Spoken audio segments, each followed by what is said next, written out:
Ms. Sylvia Lim.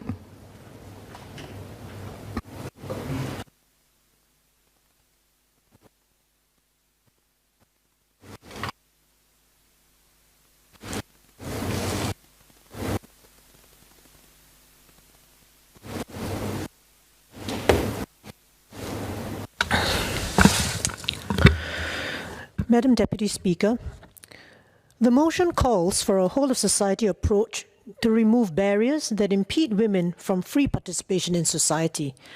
I would like to focus my speech on female participation in political leadership. Question: how does Singapore fare right now in women political leadership? I believe we all accept that women must be a big part of this House.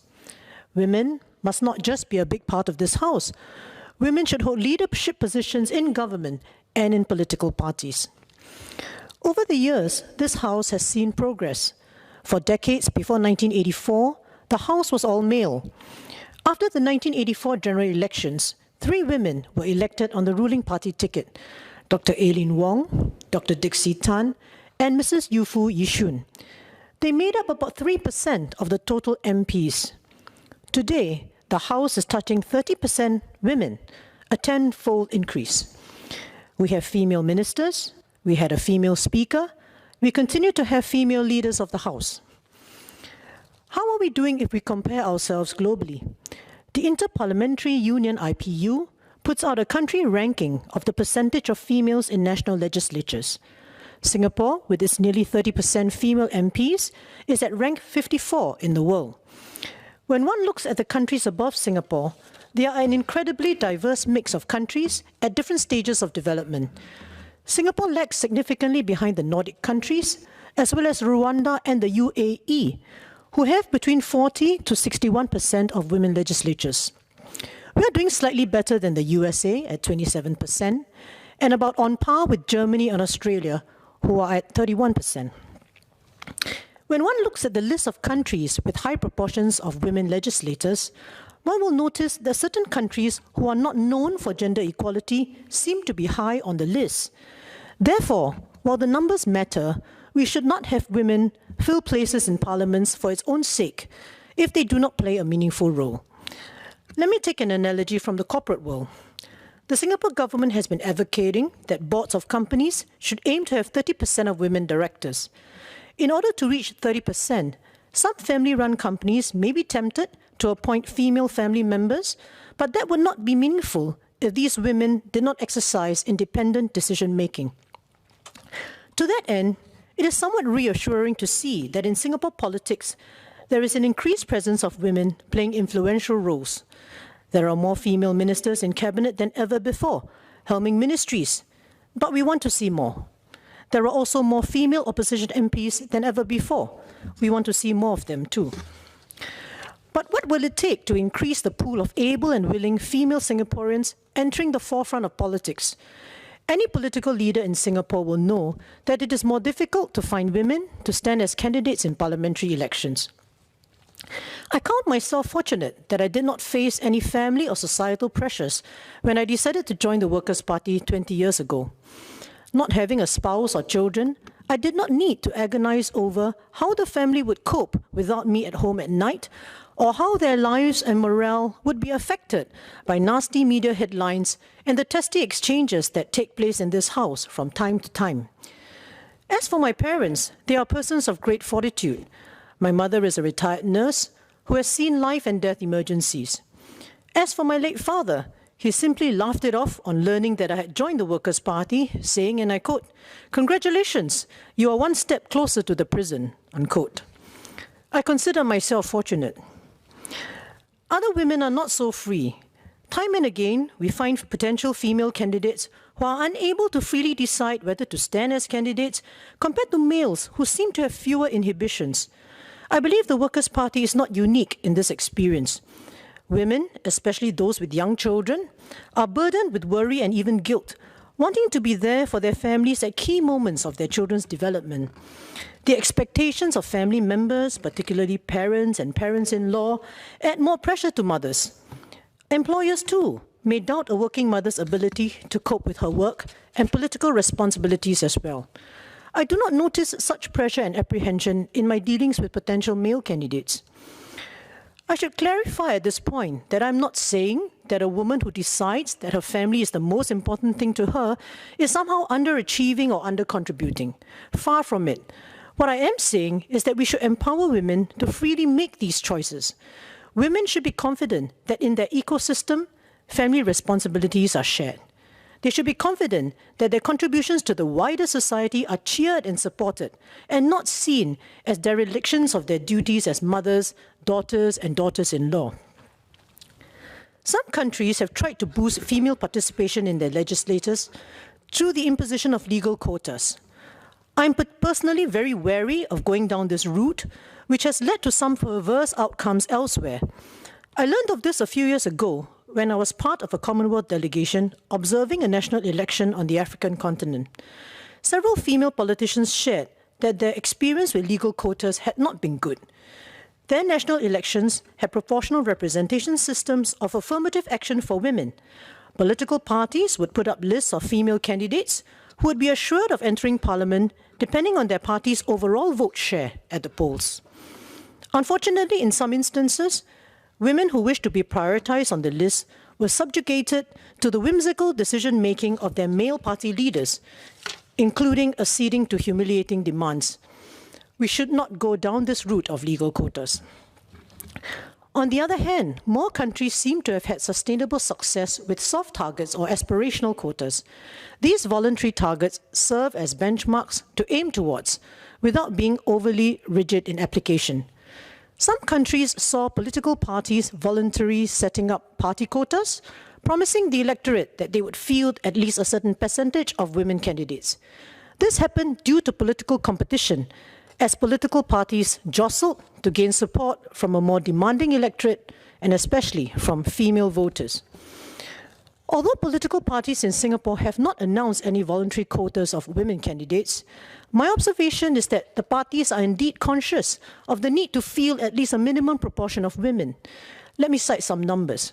If we look at the last general election, on the ruling party side, nearly 27% of the candidates were women, while on the Workers' Party side, nearly 24% were women. After polling day, female PAP MPs formed about 29% of PAP MPs, while female WP MPs formed 30% of WP MPs. As for the Progress Singapore Party, they fielded about 21% of female candidates, and after polling day, 2 non-constituency MPs were elected, 1 man and 1 woman. At the decision-making levels of the parties, the central executive committees of both the PAP and the WP are still male-dominated, but to different degrees at the moment. The PAP has 3 female CEC members out of 18, making up 17%. The WP CEC has 4 women out of 14, making up 29%. Though this is a vast improvement from the 14% we had previously, I'm most mindful that this gain is precarious and can easily unravel. The PSP has 5 women out of a 14-member CEC, a healthy 36%. When it comes to the cabinet, we see 3 female ministers out of 20, which is 15%. It seems to me that all political parties can put in more effort to try to raise the levels of female participation in leadership. I am cautiously optimistic that we may not need to adopt even voluntary quotas to improve the situation. As has happened in other countries, the element of competition among political parties in Singapore will also result in the need for parties to field more women candidates and promote women leadership. The electorate will be watching us.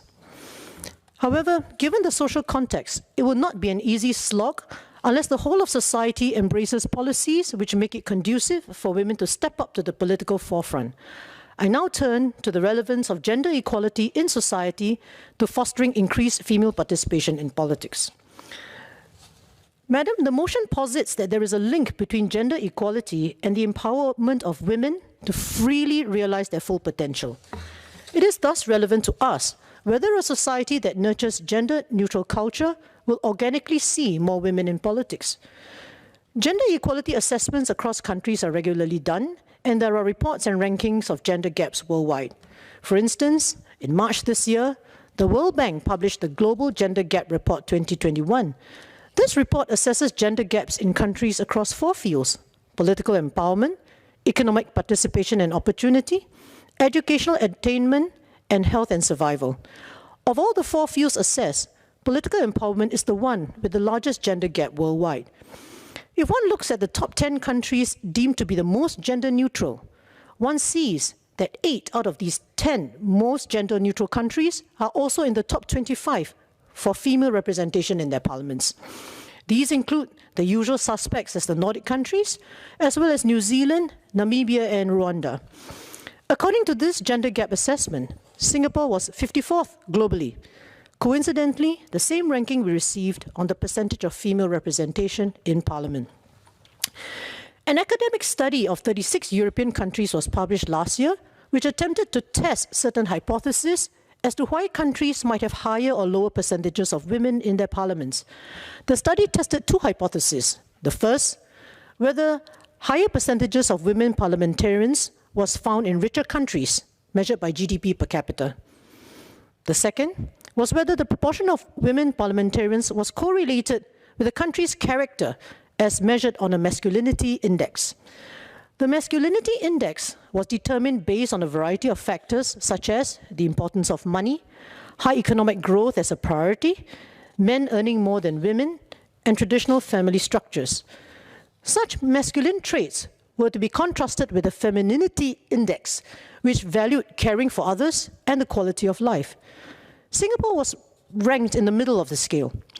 The study found that a higher proportion of women in parliament was strongly correlated with the country's wealth, but also with a low score on the masculinity index. 3 Nordic countries, Norway, Finland, and Sweden, exemplify this. Madam, it stands to reason that a society with a culture of gender equality will be more conducive to women being empowered to make free choices, including the choice to devote oneself to political service.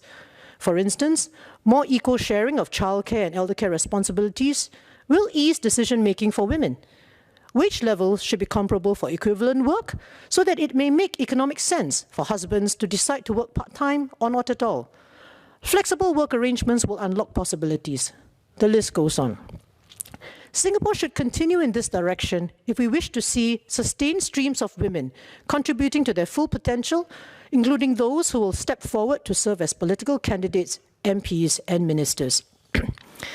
In order to attract more women into political leadership, we need all segments of society to work together to build a gender-equal ecosystem. Government, employers, employees, business, and family must buy into this vision in order that our wives, mothers, and daughters can fulfill their aspirations and contribute to public life if they wish to. Madam, over the weekend, some of us might have been fixated with watching world-class athletes compete at the Tokyo Olympics. One of the moments that moved me greatly was the victory ceremony for a relatively new event in swimming, the 4x100 meters mixed medley relay. It was so refreshing to see the teams of 4 swimmers at the victory podium, 2 men and 2 women, showing the world the glory that their combined effort had brought to their countries. Each of them, men and women, was equally critical in achieving the team's success. That is the spirit in which the whole of society can collaborate in the national interest.